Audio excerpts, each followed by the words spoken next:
The Grand Hollow Hotel was known as the Palace of Shadows. Built in the 1800s, it was said to be cursed after a fire claimed dozens of lives on Halloween night. Most of the hotel had been restored, but one room, room 616, was always locked. Rumors whispered of a mirror inside that showed more than reflections.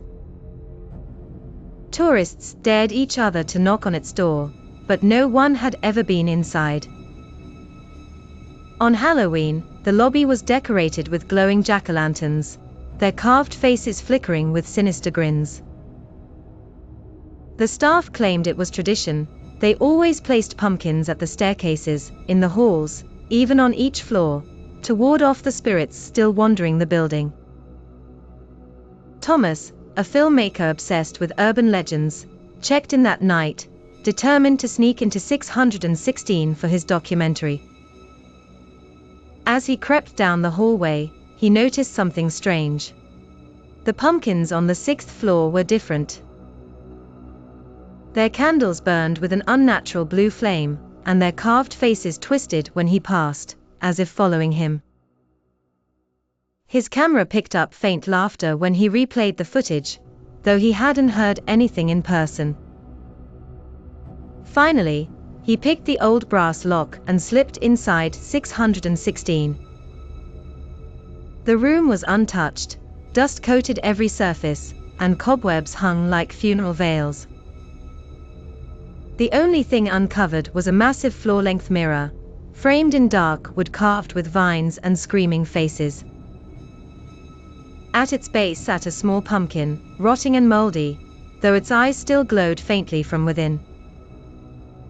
Thomas aimed his flashlight at the mirror. At first, it showed only his reflection, but then something else appeared behind him, a tall, skeletal man in a tuxedo, face obscured by shadow. Heart pounding, Thomas spun around. No one was there. When he looked back at the mirror, the figure was closer. He spoke into his recorder. "The figure doesn't move unless I turn away." As he turned to adjust his camera, the reflection changed again. Now his mirrored self was holding a jack-o'-lantern, grinning as orange light poured from its hollow eyes. Thomas wasn't holding one in real life. The pumpkin in the reflection dripped thick, black liquid, and the smell of rot filled the air.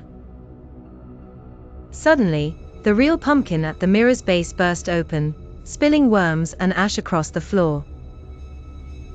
A voice echoed from the glass, deep and hollow, "Trade places. Burn bright like the pumpkin. Just for tonight."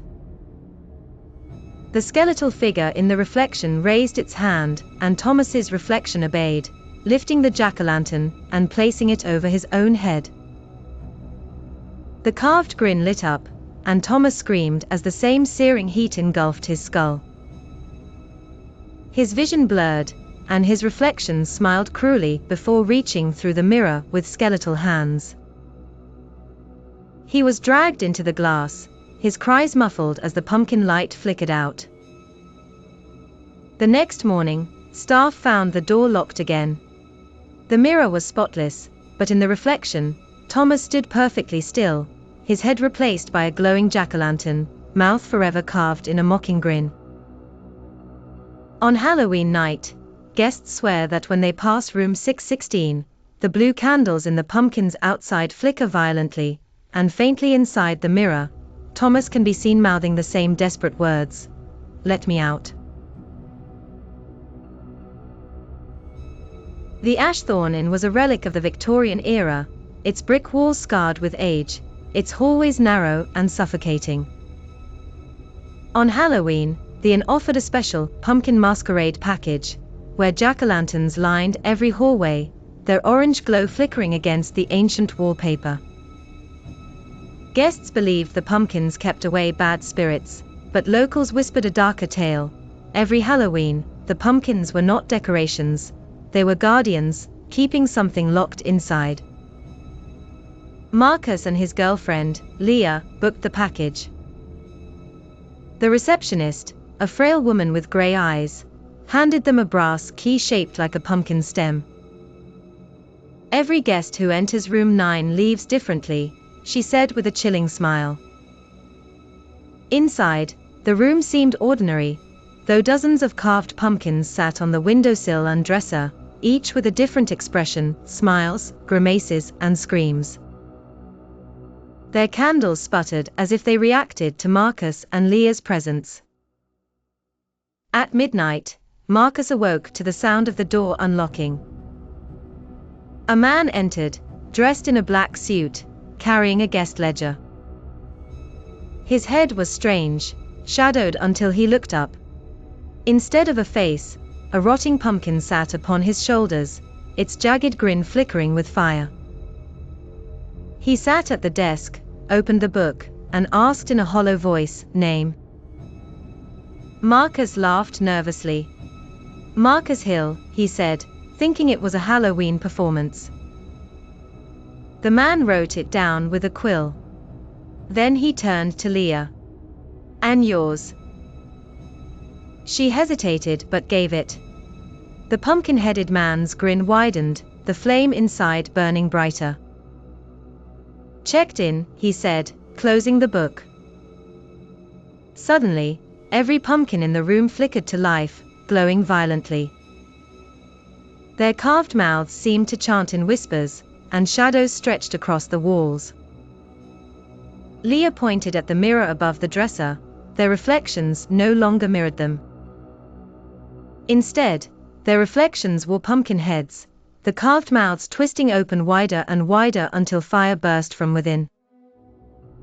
Marcus tried the door, but it wouldn't budge. The pumpkin man whispered, "Every harvest must be fed. Every soul carved anew." The shadows reached out like vines, dragging Marcus and Leah toward the mirror. Their reflections raised burning jack-o'-lanterns and placed them over their heads.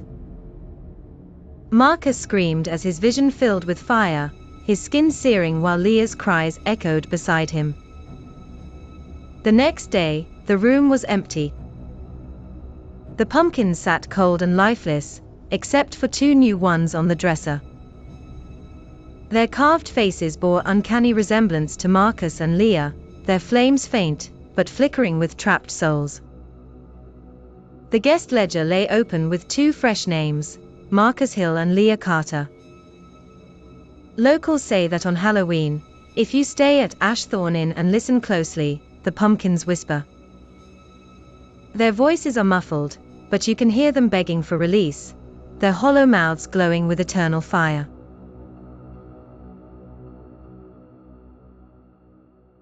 The Hollowgate Hotel stood on the outskirts of a quiet town, abandoned for decades except on one night of the year, Halloween.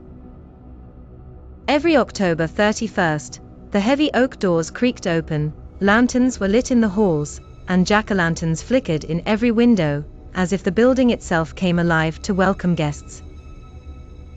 The townsfolk avoided it, whispering of the cursed pumpkin room, where no visitor ever lasted until dawn. Emily and her brother, Nathan, thrill-seekers and ghost hunters, decided to spend Halloween inside Hollowgate to film a documentary. They entered just as the sun dipped, carrying flashlights and cameras. The air smelled of damp earth and something sweet, like rotting pumpkins left too long in the field.